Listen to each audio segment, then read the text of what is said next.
오늘은 시험을 이기고 승리하는 길이라는 제목으로 하나님 말씀을 전하겠습니다. 여러분, 올림픽 경기 중에 양궁 경기가 있습니다. 이게 실내 스포츠가 아니에요. 이게 실외 스포츠입니다. 그래서 궁수가 관역을 정중앙을 조준해서 정중앙에 가까우면 점수가 높아지는 그런 경기입니다. 그런데 이 경기에 변수가 있어요. 바깥에서 하다 보니까 바람이 어떤 날은 세게 불고 어떤 날은 약하게 불고 바람의 흐름과 방향이 그때그때 달라집니다. 궁수는 조준하면서 그 바람을 극복을 해야 돼요.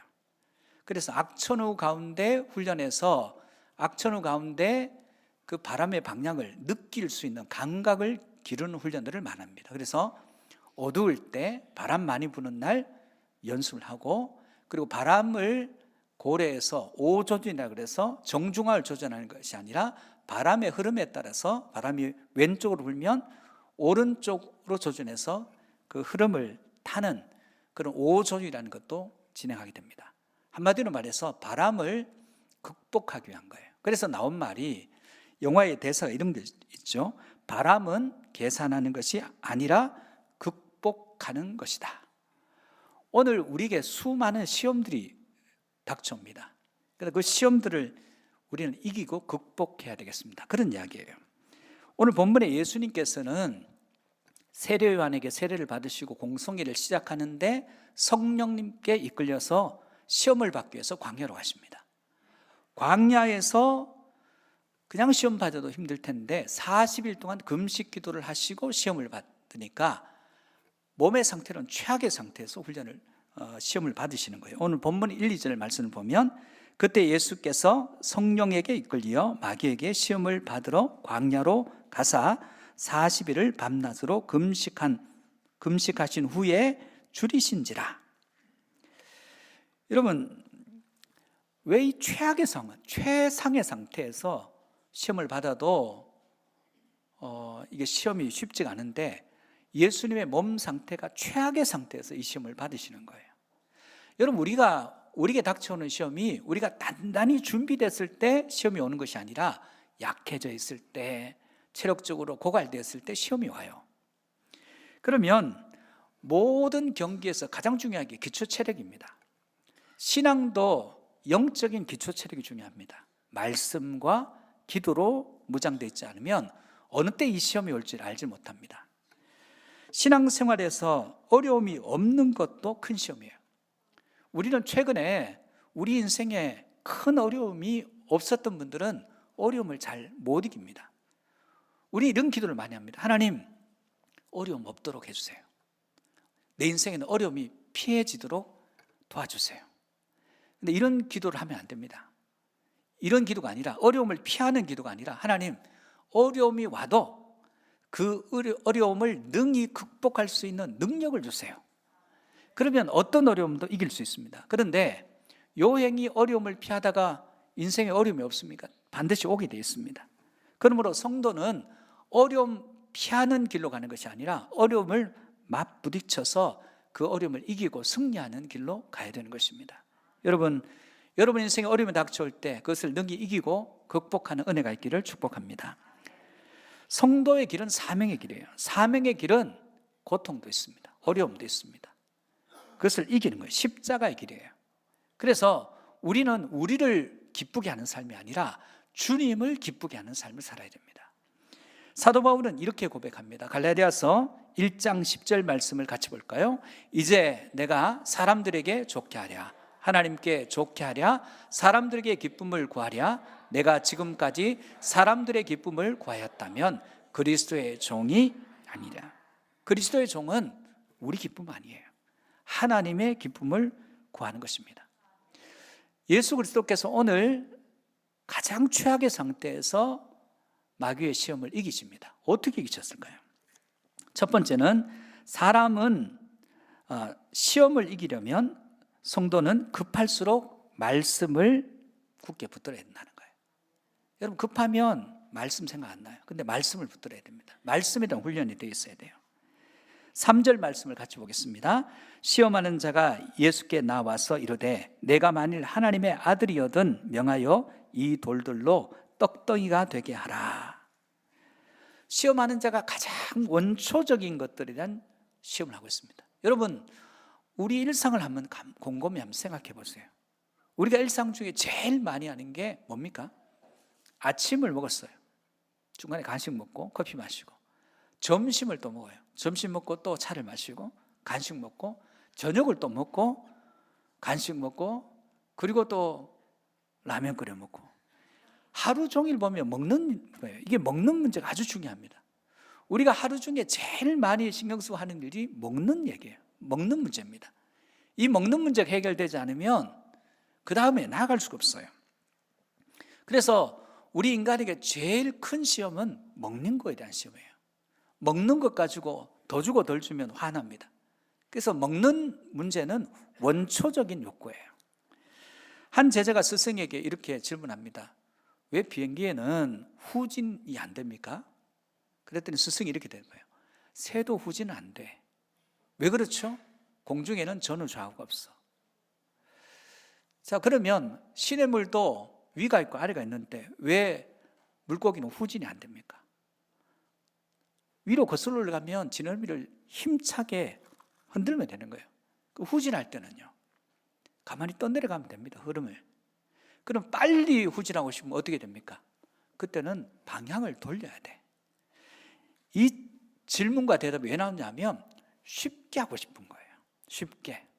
내가 몸을 돌리지 않고도 쉽게 되고, 내가 어려움 겪지 않고도 쉽게 편하게 모든 일을 하고 싶기 때문에 이런 질문이 나오는 것입니다. 인간의 문제는 거슬러 가보면 전부 먹는 문제와 연결되어 있어요. 마귀가 지금 40일을 금식하신 주님 앞에 돌도 떡이나 빵으로 보일 그런 가장 먹는 것이 중요하게 여겨지는 그때에 와서 지금 시험하는 거예요. 원초적인 시험입니다. 그러면 성경은 먹고 마시고 입는 문제에 대해서 어떻게 말하고 있을까요? 마태복음 6장 31절 32절 말씀을 같이 보겠습니다. 그러므로 염려하여 이르기를 무엇을 먹을까 무엇을 마실까 무엇을 입을까 하지 말라. 이는 다 이방인들이 구하는 것이라. 너희 하늘 아버지께서 이 모든 것이 너희에게 있어야 할 줄을 아시느니라. 성도는 전부 미리 염려해요. 미래에 대한 염려, 나이 들어서 노후에 못 먹고 살까 봐 먹는 문제를 걱정합니다. 40일 금식하신 주님께 이 원초적인 시험을 하는 거예요. 이 원초적인 욕구, 이거는 잘 극복하기가 어렵습니다.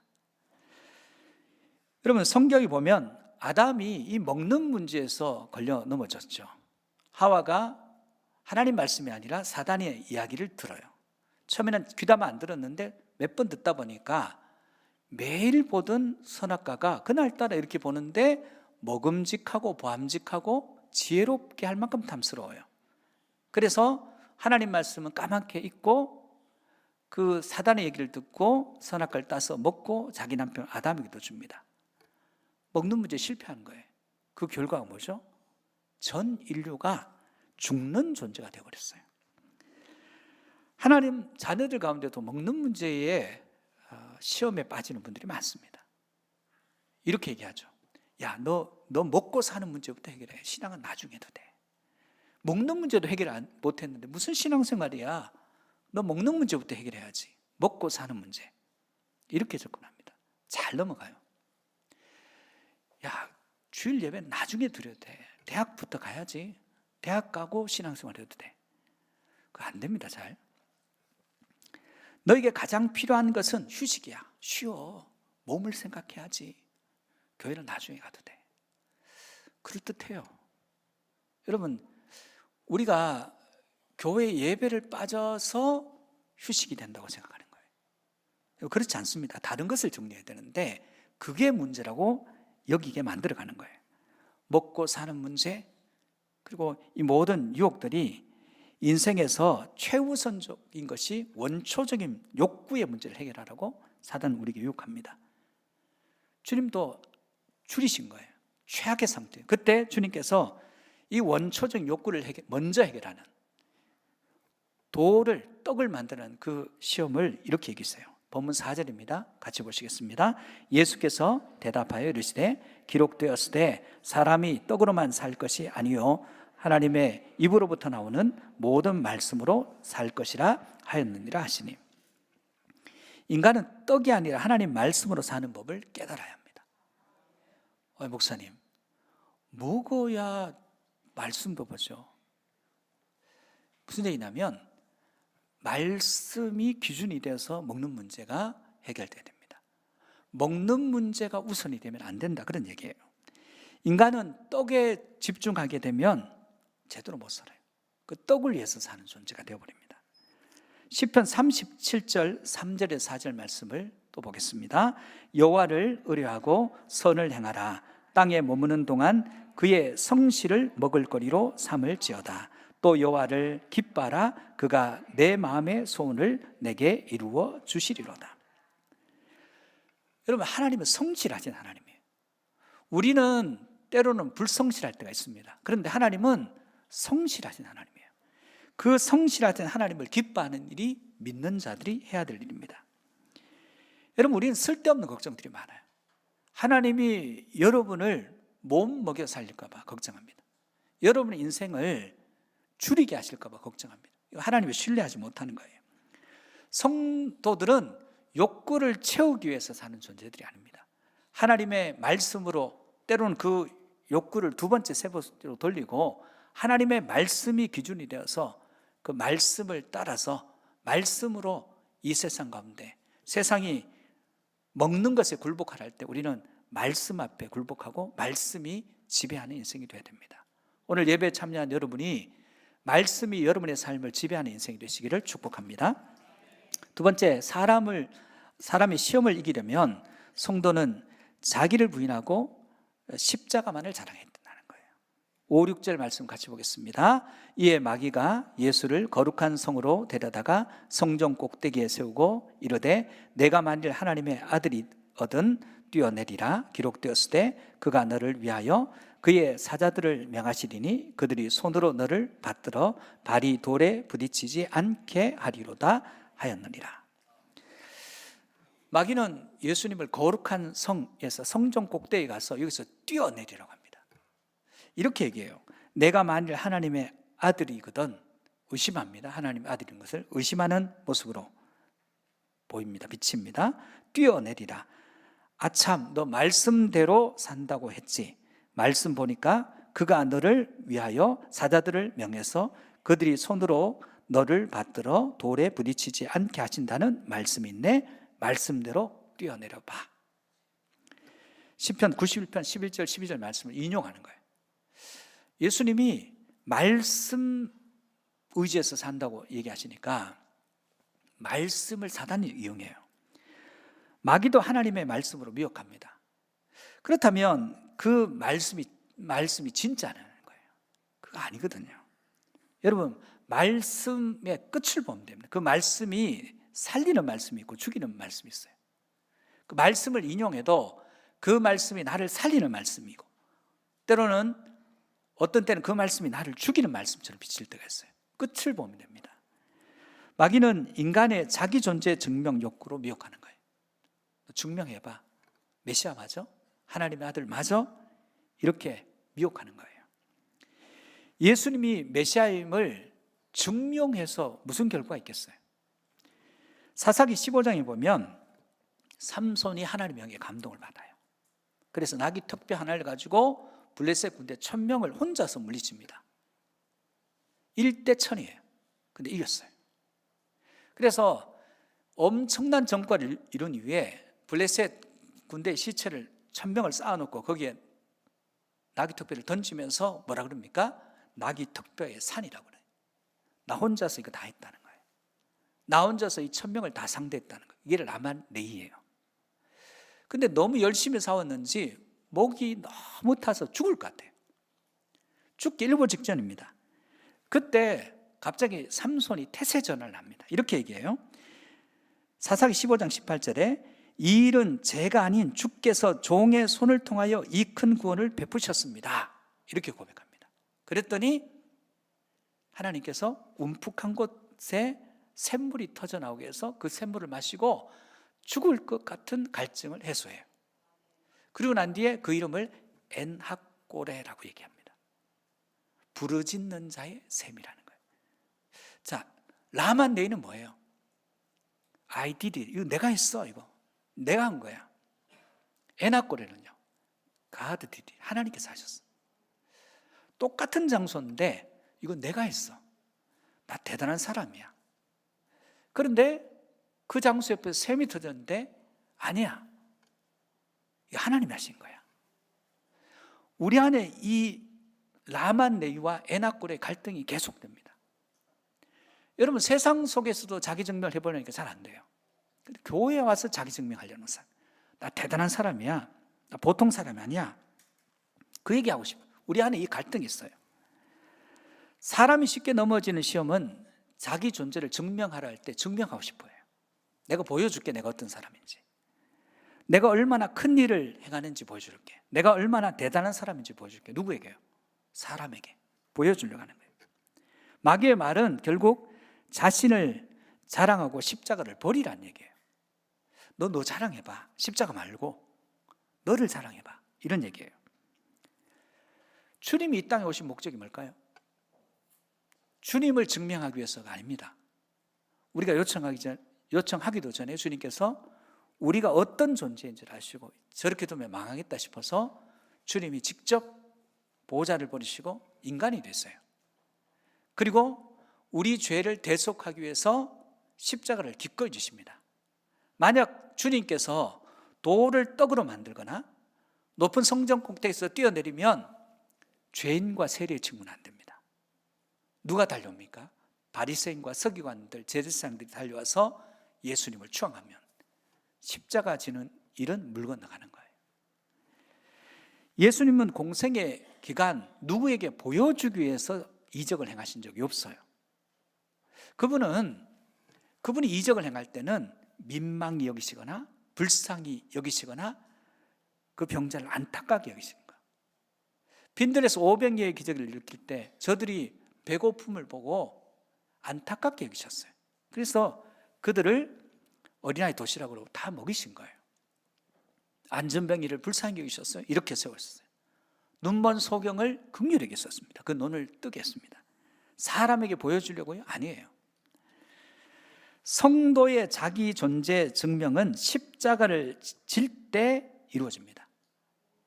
여러분, 우리는 십자가를 지는 것으로 우리 자신을 증명해야 돼요. 우리가 누구인지를. 우린 세상 사람들에게 내가 어떤 사람이야, 이런 사람이야, 나 대단한 사람이야, 이걸로 증명하는 것이 아니라 우리가 기꺼이 주님을 위해서 십자가를 질 때 우리 자신이 그리스도의 사람임을 증명하는 것입니다. 여러분, 십자가 지는 인생이 되시기를 축복합니다. 마귀는 희생하지 않고 힘들지 않고 하나님의 영광을 보라고 얘기합니다. 힘들지 마라, 희생하지 마라.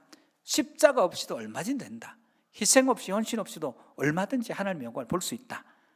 그런 거 없습니다. 예수님은 마귀의 유혹을 어떻게 이기셨을까요? 본문 7절입니다. 같이 보시겠습니다. 예수께서 이르시되 또 기록되었으되 주 너의 하나님을 시험하지 말라 하였느니라 하시니, 예수님은 신명기 6장 16절의 말씀으로, 그 16절에 보면 너희가 마사에서 시험한 것 같이 너희의 하나님을 시험하지 말고, 하나님을 시험한다는 게 뭘까요? 하나님을 시험한다는 것은 하나님을 신뢰하지 못한다는 거예요. 뛰어내려서 나를 지켜주시면 하나님을 믿고 나를 안 지켜주시면 하나님을 안 믿겠다, 이런 게 아니에요. 우리는 하나님의 성실하심과 하나님의 날 향하신, 내가 십자가 질 때 그 십자가를 통해서도 우리를 존귀케 하시고 새롭게 하심을 믿는 거예요. 그러므로 하나님을 신뢰하는 거예요. 하나님을 신뢰할 때 십자가를 질 수 있습니다. 하나님을 신뢰하지 못하면 우리는 하나님의 영광이 아니라 자기 영광을 드러내야 됩니다. 그러므로 우리 안에 자기를 드러내려고 하는 이 욕심으로부터 하나님을 신뢰함으로 기꺼이 십자가 짐으로 승리하는, 십자가를 자랑함으로 승리하는 저와 여러분 되시기를 축복합니다. 세 번째, 시험을 이기려면 성도는 오직 하나님만 경배하고 찬양해야 한다는 거예요. 송중기와 송혜교 주인의 태양여우라는 드라마가 있었어요. 거기 아마 송중기가 군인이었고 송혁이가 의사였는데 남자친구가 군 작전 가운데 죽었다는 통보를 보통 여자친구에게는 안 합니다. 부모님께 하지. 근데 드라마에서는 한 소령이 와서 여자친구에게 자기 남자친구가 죽었다는 것을 알려줘요. 그때 송혁이가 이런 대사를 합니다. 그 사람의 죽음이 누군가의 생명을 구했나요? 그 사람의 죽음이 어딘가의 평화를 지켰나요? 그 사람의 죽음이 조국을 위한 일이었나요? 여러분, 우리는 하나님의 것입니다. 우리가 어떤 시간과 공간의 어떤 장소에서 그 장소를 소망이 없는 장소를 소망 있게 했다면 하나님께 영광이 되는 거예요. 우리의 시간을 주님을 위해서 드리고 그 드린 것을 통해서 생명력이 회복되었다면 그 하나님께 영광이 된다는 얘기예요. 오늘 본문 8절에서 11절 말씀을 다시 보겠습니다. 마귀가 또 그를 데리고 지극히 높은 산으로 가서 천하 만국과 그 영광을 보여 이르되 만일 내게 엎드려 경배하면 이 모든 것을 내게 주리라. 이에 예수께서 말씀하시되 사단아 물러가라. 기록되었으되 주 너의 하나님께 경배하고 다만 그를 섬기라 하였느니라. 이에 마귀는 예수를 떠나고 천사들이 나와서 수종드니라. 자, 지극히 높은 산으로 마귀가 예수님을 데려가서 천하 만국의 영광을 보여줍니다. 그러면서 내게 절하면 이거 다 너 거야 이렇게 합니다. 여러분, 우리가 하나님 외에 다른 것에 절하면 안 됩니다. 왜 그렇습니까? 사단에게 절하면 우리는 사단에게 귀속돼요.